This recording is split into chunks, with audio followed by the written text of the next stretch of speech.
আরও নিঃসঙ্গ মমতা বন্দ্যোপাধ্যায়। গতকাল মদন মিত্র তিনি কালীঘাট তৃণমূলের সঙ্গ ছেড়ে এবার ঋতব্রত তৃণমূলে নাম লিখিয়েছেন।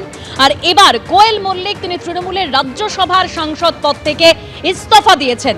কোয়েল মল্লিক তিনি ইস্তফা দিয়েছেন, শুধু তাই নয়, তিনি পৌঁছে যান ভূপেন্দ্র যাদবের বাড়িতেও। এর আগে আমরা জানি সুখেন্দু শেখর রায়, সুস্মিতা দেব, প্রকাশচিক বড়াইক, আর এবার কোয়েল মল্লিক তিনি রাজ্যসভার সাংসদ পদ থেকে ইস্তফা দিলেন। সুখেন্দু শেখর রায়, সুস্মিতা দেব, প্রকাশচিক বড়াইক তারা ইতিমধ্যেই শ্রমিক ভট্টাচার্যের উপস্থিতিতে বিজেপিতে যোগদান করেন। যেদিন বিকেলে তারা যোগদান করেন সেদিন রাতেই তাদেরকে রাজ্যসভার প্রার্থী করে বিজেপি। ইতিমধ্যেই তারা মনোনয়ন দিয়েছেন, আগামীকাল তারা সার্টিফিকেটও পেয়ে যাবেন বলে খবর পাওয়া যাচ্ছে, কারণ কোনো প্রতিদ্বন্দ্বিতা নেই। এবার কোয়েল মল্লিক, যে জল্পনা চলছিল বিগত কয়েকদিন ধরে, তিনি এবার রাজ্যসভার সাংসদ পদ থেকে ইস্তফা দিলেন। 21শে জুলাইয়ের সমাবেশের আগে আরো একা মমতা বন্দ্যোপাধ্যায়, অভিষেক বন্দ্যোপাধ্যায়। এরপর কোয়েল মল্লিক কি করতে চলেছেন, কারণ ইতিমধ্যেই তিনি ভূপেন্দ্র যাদবের সঙ্গে সাক্ষাৎ করেছেন। জানবো, আমাদের প্রতিনিধি বিজেন্দ্র সিংহ আমাদের সঙ্গে রয়েছেন। বিজেন্দ্র,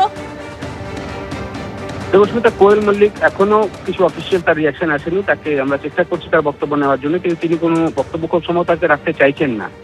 এখানে একটা পার্থক্য দেখা যাচ্ছে। এর আগে যখন প্রকাশচিক বাড়িক বা সুস্মিতা দেব বা সুখেন্দু শেখর রায় রিজাইন করেছিলেন, তারা কারণ জানিয়ে দিয়েছিলেন। সুখেন্দু শেখর রায় তো উপরাষ্ট্রপতি ভবনের থেকে বেরিয়ে বাইরে এসেই বলে দিয়েছিলেন যে তিনি কেন পদত্যাগ করলেন। সুস্মিতা দেব আমরা দেখলাম তার বাড়িতে তিনি হিমন্ত বিশ্ব শর্মার সঙ্গে দেখা করার পর তিনি জানিয়েছিলেন যে টিএমসি কি দুর্নীতি ছিল, কেন তিনি ছাড়লেন, সেসব কথাগুলো তিনি জানিয়েছিলেন। প্রকাশচিক বাড়াইক পদত্যাগ করার পরই পৌঁছে গেছিলেন নিশিকান্ত দুবের বাড়িতে। সেখানে তিনি দীর্ঘ বক্তব্য রেখেছিলেন কেন তাকে ছাড়তে হলো টিএমসি, এবং তিনি শুভেন্দু অধিকারী যা বলবেন সেটাই তিনি করবেন, সেটাও তিনি সেদিন জানিয়েছিলেন। কিন্তু এই জায়গায় একটা ডিফারেন্স দেখা যাচ্ছে। কোয়েল মল্লিক আজকে পদত্যাগ করার পর তিনি আজকে ভূপেন্দ্র যাদবের সঙ্গে দেখা তো করেছেন, তারপরে তার কোনো বক্তব্য নেই, এবং যেটা সূত্র মারফত জানা যায় তিনি আজকে কলকাতা ফিরে যাবেন। সেক্ষেত্রে হয়তো তিনি যে তিনজন সাংসদ এর আগে পদত্যাগ করার পর বিজেপি জয়েন করার পর বিজেপির ক্যান্ডিডেট হয়ে আগামীকাল হয়তো জয়ী হবেন এবং তারা ফিরবেন, কোয়েল মল্লিক হয়তো সেই দিকে যাচ্ছেন না। তিনি পদত্যাগ আজকে করেছেন। তার কারণও হচ্ছে জুন মাসে 8 তারিখ যখন প্রথম খবর এসেছিল দেবস্মিতা কি সুখেন্দু শেখর রায় পদত্যাগ করতে চলেছেন, সেদিনই আমাকে জানানো হয়েছিল কি কোয়েল মল্লিকও আজকে পদত্যাগ করবেন, এবং সেদিন আমরা খবরও দেখিয়েছিলাম যে সুখেন্দু শেখর রায় এবং কোয়েল মল্লিক পদত্যাগ করবেন। আজকেই সেদিন সেটা করবেন 8 তারিখ। কিন্তু সেদিন সুখেন্দু শেখর রায় তো পদত্যাগ করেছিলেন, কিন্তু কোয়েল মল্লিক সেদিন পদত্যাগ করেননি। কোয়েল মল্লিকের জন্য তিনি বিদেশে রয়েছেন এরকম খবর এসেছিল। তিনি ইমেল মারফত তার পদত্যাগ পাঠিয়েছেন সেরকম খবর পাওয়া গেছিল।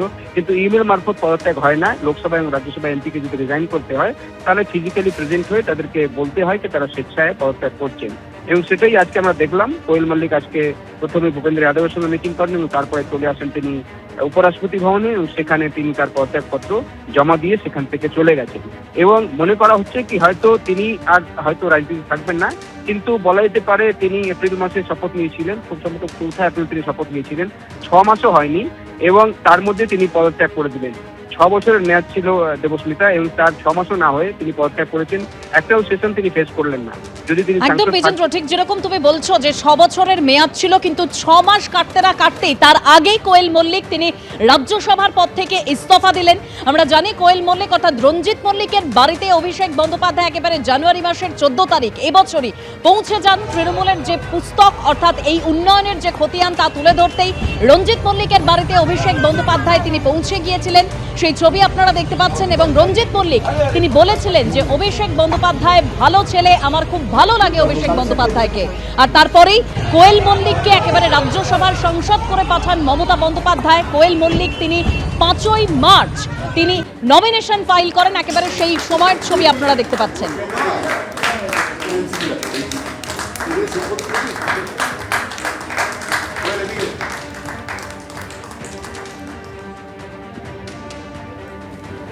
নমিনেশন ফাইল যখন করেন কোয়েল মল্লিক, একেবারে সেই দিনের ছবি দেখতে পাচ্ছেন। এরপর কোয়েল মল্লিক কি বলেছিলেন শুনুন। দেখুন, একটা জীবনের একটা নতুন অধ্যায় শুরু হচ্ছে। এটা একটা গুরু দায়িত্ব। মানে আমি শুধু এটাই বলবো যেন সবাইকার আশীর্বাদ, সবাইকার ভালোবাসা আমার সঙ্গে থাকে, যাতে অনেক অনেক মানুষের সেবা করতে পারি, যেন দেশের সেবায় আমি সক্ষম হতে পারি, সফল হতে পারি, অনেক মানুষের আমি উপকারে আসতে পারি। আমি যে কখনো ভেবেছিলাম তেমন নয়, কিন্তু আমি অনেক দিন আগে থেকেই দেখুন এটা তো একটা মহৎ দায়িত্ব, কারণ দেশের সেবা, মানুষের সেবা, এর থেকে বেশি তো বড় মহৎ কাজ হতে পারে না। তো তাই জন্য সেই জায়গা থেকে আমি নিজেকে ভীষণ ফর্চুনেট মনে করি যে আমাকে সিলেক্ট করা হয়েছে এবং আমি একটা এত ইম্পর্ট্যান্ট একটা জায়গায় আসতে পেরেছি। এবছরেরই জানুয়ারি মাসে অভিষেক বন্দ্যোপাধ্যায় তৃণমূলের সাধারণ সম্পাদক তিনি পৌঁছে গিয়েছিলেন একেবারে রঞ্জিত মল্লিকের বাড়িতে। যেদিন রঞ্জিত মল্লিককে গিয়ে তিনি প্রণামও করেন, সেদিন রঞ্জিত মল্লিক কি বলেছিলেন শুনুন। আপনি কি বলবেন? এনাকে আমার খুব ভালো লাগে, এইটুকুন বলছি, খুব ভালো লাগে এনাকে। Thank you. রাজ্যসভার সংসদ পদ থেকে ইস্তফা দিয়েছেন কোয়েল মল্লিক। জল্পনা চলছিল কয়েকদিন ধরেই, আর সেই জল্পনাতেই এবার শিলমোহর পড়ল। তৃণমূলের সাংসদ সংখ্যা রাজ্যসভায় কমে দাঁড়ালো নয়, তার কারণ আগেই সুখেন্দু শেখর রায়, তারপর সুস্মিতা দেব, তারপর প্রকাশচিক বড়াইক তারা ইস্তফা দিয়েছিলেন। এবং কিছুদিন আগেও যে ছবি আমরা দেখতে পেলাম একেবারে গত সপ্তাহেই শ্রমিক ভট্টাচার্যের উপস্থিতিতে এই 3 তৃণমূলের প্রাক্তন সাংসদ তারা কিন্তু বিজেপিতে যোগদান করেন। এবং যেদিন তারা বিজেপিতে যোগদান করেন সেদিনই রাত্রেবেলা একেবারে বিজেপি তাদেরকে রাজ্যসভার প্রার্থী করে।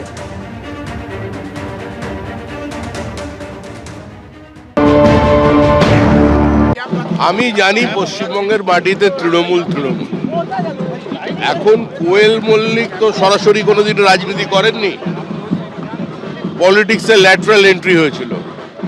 কিছুদিন প্রাক্তন মুখ্যমন্ত্রীর সঙ্গে দেখা গিয়েছিল, তা তিনি হঠাৎ রাজ্যসভার সাংসদ হয়েছিল। তারপর অনেকদিন নিরুদ্দেশ ছিলেন, এখন খোঁজ পেয়ে ভালো লাগলো উনিও তৃণমূল ছাড়ছেন। অর্থাৎ তৃণমূলের ছত্রছায়ায় কেউ থাকতে চাইছে না, তৃণমূল নির্মূল, আমি এটুকুনি বলতে পারি। রাষ্ট্রবিজ্ঞানের নিয়ম মেনে, প্রকৃতির নিয়ম মেনে, সমাজের নিয়ম মেনে তৃণমূল থাকতে পারে না, যেটা কোনো রাজনৈতিক দলই নয়, যেটা নির্মূল, যা নিয়ে পশ্চিমবঙ্গের কোনো মানুষের কোনো আগ্রহ নেই, তা নিয়ে আলোচনা করে সময় নষ্ট করা। তৃণমূল শেষ। আর যারা মানে তৃণমূলের জামার বদলে অন্যরকম জামা পরছেন, তাদেরও মানুষ আবার অন্যভাবে দেখছে, কেউই খুব একটা ভালোভাবে নিচ্ছে না। এবার প্রত্যেকেরই তো অতীত জানা। মমতা বন্দ্যোপাধ্যায়ের ছত্রছায়ায় আর কেউ থাকতে চাইছেন না বলছেন শ্রমিক ভট্টাচার্য। মমতা বন্দ্যোপাধ্যায় তিনি আরো একা হয়ে গেলেন, কারণ গতকাল মদন মিত্র তিনি ইস্তফা দিয়েছেন, একেবারে তিনি কালীঘাট তৃণমূল ছেড়ে ঋতব্রত তৃণমূলে নাম লিখিয়েছেন। আজ কোয়েল মল্লিক তিনি তৃণমূলের রাজ্যসভার সংসদ পদ থেকে ইস্তফা দিয়েছেন। আগেই লোকসভার সাংসদ 20 জন তারা ইতিমধ্যে এনসিপিআইতে যোগদান করেছেন। অর্থাৎ মমতা বন্দ্যোপাধ্যায় আরো নিঃসঙ্গ, আরো তৃণমূলের ফাটল চওড়া হলো।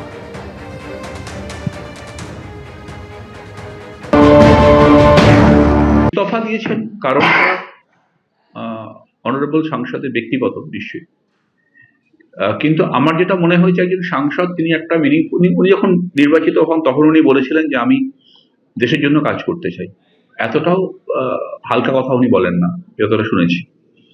তাহলে নিশ্চয়ই কোথাও একটা দলের আভ্যন্তরীণ গণতন্ত্রে কোথাও সমস্যা হচ্ছিল, যে উনি যে কথাগুলো স্পষ্ট করে বলতে চান। একজন সাংসদের দায়িত্ব, একজন সাংসদ তো পার্লামেন্টে স্ট্রিট কর্নার করতে যায় না, একজন সাংসদ তার সংসদীয় ধাঁচেই কথা বলবে। তার নিশ্চয়ই সেই সংসদীয় রীতিনীতি মেনে সংসদে কাজ করতে অসুবিধা হয়েছে, ইস্তফা দিয়েছেন। আমি আশা করবো কোয়েল মল্লিক রাজনীতি থেকে সরবেন না।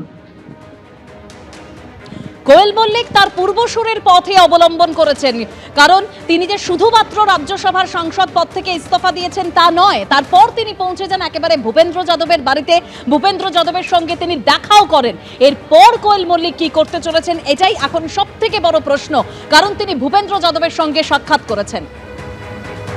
একদিকে 5 তারিখ 5ই মার্চ 2026 মনোনয়ন জমা দিয়েছিলেন কোয়েল মল্লিক, রাজ্যসভার সাংসদ করে তাকে পাঠিয়েছিলেন মমতা বন্দ্যোপাধ্যায়, এবং শপথ নেওয়ার পর তিনি কোনো রকম অধিবেশনে যোগদান করেননি, রাজ্যে পালাবদল হয়েছে।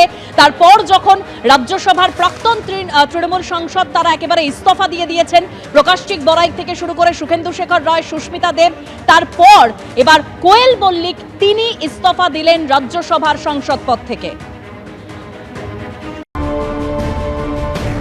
জানতাম আগে রিজাইন করেছে, যখন সুখেন্দুদা বা সুস্মিতা করেছিল আমার ধারণা ছিল তখন এই 4 জনের মধ্যে ও ছিল।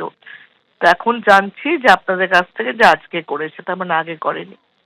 ঠিক আছে, প্রত্যেকের ওপিনিয়ন আছে, প্রত্যেকেই বুঝতে পারছে তাদের একটা কারণ, নিজেদের কাছে একটা কারণ আছে, এবং সেই কারণের জন্য অনেক বেশি সংখ্যায় তো চলে যাচ্ছে। সেখানে আমার মনে হয়, মানে আমি কোয়েলের হয়ে বা কোয়েলের এগেনস্টে কোনোটাই বলছি না, যদি জিজ্ঞেস করা হয় যে এত লোক, কিন্তু আমি যেতে না পারলেও আমার মনে মনে স্মৃতি আছে এবং সেটা দিয়ে আমি শ্রদ্ধা করি। বাড়িতেই জগন্নাথ দেবের পুজো করেছি। আপনাদের কাছে যেটা আমি আজকে বলবার জন্য বিশেষ করে এসছি, হঠাৎ করে আজকে আমার আসতে হলো, তার কারণ দেখলাম আর একজন এমপি, চলচ্চিত্র শিল্পী, ভালো শিল্পী, তাকে আমি সম্মান করি, তিনি গেছেন বিজেপির কোনো একটা নেতার সাথে মিটিং করে রিজাইন করতে। আমি আপনাদের জ্ঞাতার্থে বলি, উনি আগেই ইমেল পাঠিয়েছিলেন এবং থ্যাঙ্কস টু হার যে আজকে উনি ফিজিক্যালি জমা দিতে গেছে। যাদের যাদের যাবার আছে আরো বিজেপির চাপে, পুলিশের চাপে, মাথা নত করার চাপে, কোর্টের চাপে, মানে কেসের চাপে, ইডির চাপে, সিবিআই এর চাপে, কোর্ট কেসের চাপে,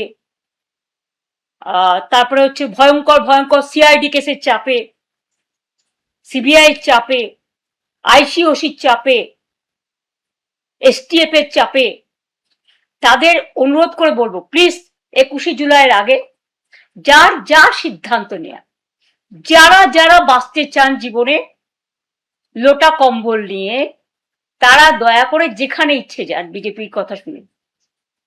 দয়া করে আমরা যে দলটি তৈরি করেছি তাকে কলঙ্ক লিপ্ত করবেন না। যার যার, আমি এক্ষুনি কনস্টিটিউশনটা পড়ছিলাম, clause 90, freedom of movement, freedom of speaking, freedom of rights, যেগুলো আছে মানুষের, সংবিধান বলেই দিয়েছে আপনারা করতেই পারেন, তাতে আমরা একটু দুর্বল হব না। আমি শুনেছি এমনকি শহীদ পরিবারগুলোকে 21শে জুলাইয়ের যারা ছিলেন, পুলিশ থেকে ফোন করে বলা হচ্ছে এদিক নয় ওদিক যাও, মানে বিজেপির দিকে যাও, বিজেপি স্পন্সর বালিশের দিকে যাও, বালিশ পালিশ করতে যাও। তাদের আবার অনেক টাকার উপহারও দেওয়া হবে। আমি বলি, আমরা তো খুব ক্ষুদ্র দল, আমরা 40 বছর ধরে এই পরিবারগুলোকে চাকরি থেকে শুরু করে যতটুকু আমাদের সাহায্য করা, যেদিন ঘটনা ঘটেছিল সেদিন আমাদের কোনো ক্ষমতা ছিল না, বাট 21শে জুলাই বেনেভোলেন্ট ফান্ড আমরা একটা তৈরি করেছিলাম, কবি সুভাষ মুখোপাধ্যায় তার চেয়ারম্যান ছিলেন, এবং প্রদ্যুৎ দত্ত এক্স আইএফ এর জেনারেল সেক্রেটারি প্রেসিডেন্ট, তিনি ছিলেন তার জেনারেল সেক্রেটারি, এবং তাদের নেতৃত্বে আমরা সেদিনও কিন্তু মানুষ যেটা জমা করেছিলেন তার টোটালটাই আমরা কিন্তু শহীদ পরিবার এবং বিশেষ করে যারা আরো 100-150 জন আহত হয়েছিলেন, যতটুকু পেরেছি সাহায্য তাদের হাতে তুলে দিয়েছিলাম। এবং প্রতি বছর আমরা শহীদ পরিবারকে ডাকিও সম্মান জানাই। এবারে যদি ভয়ে এবং অর্থের পরিসীমা ছাড়িয়ে যদি কেউ আপনাদের সাহায্য করতে চান, এটা আপনাদের সিদ্ধান্ত, কিন্তু মনে রাখবেন 40 বছর ধরে যারা প্রতিবার আমাদের প্রোগ্রামে এসছেন, আজকে দিন বদলেছে, সাময়িক। ভয় দেখাচ্ছে, সাময়িক। সন্ত্রাস দেখাচ্ছে, সাময়িক। টাকার লোভ দেখাচ্ছে, সাময়িক। এজেন্সির লোভ দেখাচ্ছে, সাময়িক। আমরা কিন্তু অমায়িক। আমরা আপনাদের ভুল বুঝছি না, আপনারা বুঝতে পারছেন, আমরা বুঝতে পারছি আপনারা অনেক ঘেরা টোপে আছেন। আপনারা আমাদের সাথে এবছরটা থাকলেন বা না থাকলেন, হৃদয় জুড়ে আছেন, এবং যারা মারা গিয়েছেন তাদের জন্য আমাদের অনেক কর্মী রক্ত দিয়েছে। 13 জন ছাড়াও প্রায় 150 জন, 100 জন পুলিশ ফায়ারে, পুলিশ গুলিতে বিদ্ধ হয়েছিল। তাছাড়াও অনেক শহীদ পরিবার, ইলেকশনের পরেও আমাদের প্রায় 20-22 জন মারা গেছেন, হত্যা করা হয়েছে, অত্যাচার করা হয়েছে, বাড়ি জ্বালানো হয়েছে, ধর্ষণ করা হয়েছে। তাদের প্রতিবাদ করার ভাষা নেই, তারা প্রতিবাদ করতে পারেনি, কাউকে টাকা চাওয়া হয়েছে সে দিতে পারেনি, আত্মহননের পথ বেছে নিতে বাধ্য করা হয়েছে। তাই আমি তাদের বলবো, তাদের সমর্থনে, মানে তাদের প্রতিবাদে, তাদের যে প্রতিবাদী কণ্ঠ তাদের ওঠাতে দেওয়া হয়নি, সেই প্রতিবাদী কণ্ঠ নতুন করে 21শে জুলাই আওয়াজ তুলবে। যদিও আদালতের অনেক রেস্ট্রিকশন আছে, আমরা চেষ্টা করব আমাদের সাধ্যমতো কোঅপারেশন করে পিসফুলি অ্যাসেম্বল হয়ে। আমি জানি পুলিশ অনেক জায়গায় বলছে যাবেন না যাবেন না যাবেন না, আটকে দেবো আটকে দেবো আটকে দেবো। আমি প্রশাসনকে বলবো নিজের মতো নিরপেক্ষ থাকুন। এক পক্ষ হতে গিয়ে মনে রাখবেন জীবনটা অনেক দিনের। দিল্লি টলমল হলেও এখানে কিন্তু ঢলমল হয়ে যাবে, এবং যারা আজও যাচ্ছে তারা কিন্তু আমাদের সাথে গোপনে গোপনে যোগাযোগও রাখছে। কেউ ভয় সহ্য করতে পারে, কেউ পারে না, এটা তাদের ব্যাপার। কেউ আত্মরক্ষা করতে পারে, কেউ পারে না। আমরা মাথা নিচু করে চলি না বলে আমাদের ফেস করতে হচ্ছে। তো আমরা যদি ফেস করতে না শিখি, বাংলাকে ভালোবাসতে না শিখি, দেশটাকে ভালোবাসতে না শিখি, মানুষের রায়টাকে সম্মান না জানাই, তাহলে নিজেরা একদিন আত্মগ্লানিতে ভুগবো না। তাই বলি যা করেছেন ভালো করেছেন, ভালো থাকুন, সুস্থ থাকুন, আপনাদের পরিবারগুলো ভালো থাকুন। 21শে জুলাই নতুন করে পথ চলা হবে, তাতে কি আসলো কি না আসলো আমার কোনো যায় আসে না। আমরা যারা থাকবো তারাই স্বর্ণখড়ি, তারাই আগামী দিন নতুন করে পথ চলা শুরু করবে। 1997 সালে যদি নতুন করে পথ চলতে পারি, 2026-এও পারবো। অনেক ছলনা, না নাম না নিশানা, কোনটাই নাকি তারা রাখবেন না। আপনারা ভালো থাকুন, সুস্থ থাকুন, নিজেদের রক্ষা করুন, দিল্লিটা আগে রক্ষা করুন, তবে তো আপনারা নিজেদের রক্ষা করতে পারবেন। দিল্লির মদতে যা ইচ্ছে আপনারা করে যাচ্ছেন। মনে রাখবেন, দিল্লি কিন্তু যতই জোর করে এমপি কিনুক বা বেচুক, আগামী দিন কিন্তু দিল্লি অবস্থা, দেশের অবস্থা সংকটের মধ্যে পড়ুক আমরা চাই না। কিন্তু মানুষ বলছে, অর্থনীতিবিদরা বলছেন, সামাজিক মানুষ বলছেন, আজকে দীর্ঘদিন ধরে সুনাম অনশন করার পরেও, যেমন আমি যখন 26 দিন করেছিলাম, সরকার থেকে কেউ আমার সাথে কথা বলতে আসেনি। একমাত্র রাজ্যপাল, মাননীয় রাজ্যপাল গোপাল গান্ধী এসেছিলেন, মহাশ্বেতাদি ছিলেন, কবির সুমন ছিলেন, ভিপি সিং এসেছিলেন, আরো অনেক নেতা এসেছিলেন, সেটা 20 দিনের পরে। আজকে একবার গিয়ে কথাও বলতে পারছেন। আমাদের এখানে ছেলেমেয়েরা যখন আন্দোলন করেছিল, আমি তো নিজে ছুটে গিয়েছিলাম, আমি তো নিজে মিছিল মিটিং করেছিলাম, আমি তো তাদের অনেকবার ডেকেছিলাম। কথা বলতে কি হয়? একটা মানুষের জীবন সংকটে দাঁড়িয়ে আছে, আর আপনারা মিনিমাম মানে ভদ্রতাও দেখাচ্ছেন না। মাথার উপরে খোলা আকাশ, এই বর্ষাকাল, মেঘ চমকাচ্ছে, বিদ্যুৎ চমকাচ্ছে, প্রশাসন চমকাচ্ছে, চমক ধমকের রাজনীতি শেষ হোক। আজকে এই পুণ্য দিনে, পবিত্র দিনে এটাই দেশের কামনা, এটাই মানুষের কামনা। আমার এই কথাগুলো বলবার জন্য আপনাদের কাছে আজকে আমি এসেছিলাম, এবং যা বলছি আমি কিন্তু ভয় পাচ্ছি না। যারা যারা যাবার, দয়া করে 21-এর আগে তারা নাম লেখান ওদের সাথে। কিন্তু কোনোই ভাববেন না দলটাকে কলঙ্কিত করে আপনারা নিজেদের সম্মানিত করছেন। পরিবার বাঁচান, পরিবারকে তো বাঁচানোর দরকার, কারণ আপনাদের পরিবার, সম্পত্তি, লাগেজ, ব্যাকেজ, এই জন্য তো বিজেপি প্যাকেজ। আর যেখানে বিজেপি নেতারা দাঁড়িয়ে বলে নামও রাখবো না, নিশানাও রাখবো না, আরে অনেক দল অনেকবার সিম্বল চেঞ্জ করেছে, নিশানা কিন্তু থেকে গেছে। আপনি নাম চেঞ্জ করতে পারেন ক্ষমতার জোরে, নিশানা, দিশা, ভিশন, মিশন, অ্যাকশন, এটা কিন্তু আপনি শেষ করতে পারেন না। কণ্ঠরোধ করলে, লাস্ট কথা বিশ্বকবি রবীন্দ্রনাথ ঠাকুরের ভাষায় বলি, কণ্ঠ আমার রুদ্ধ আজকে বাসি সঙ্গীত হারা, আমাবস্যার কারা, লুপ্ত করেছে আমার ভুবন দুঃস্বপ্নের তলে, তাই তো তোমায় সুধাই অশ্রু জলে, যাহারা তোমার বিষাইছে বায়ু, নিভাইছে তব আলো, তুমি কি তাদের ক্ষমা করিয়াছ? তুমি কি বেসেছ ভালো? এটা মা মাটি মানুষের কাছে আমার আবেদন থাকবে। ভালো থাকবেন, সুস্থ থাকবেন। জয় হিন্দ, বন্দে মাতরম, জয় বাংলা।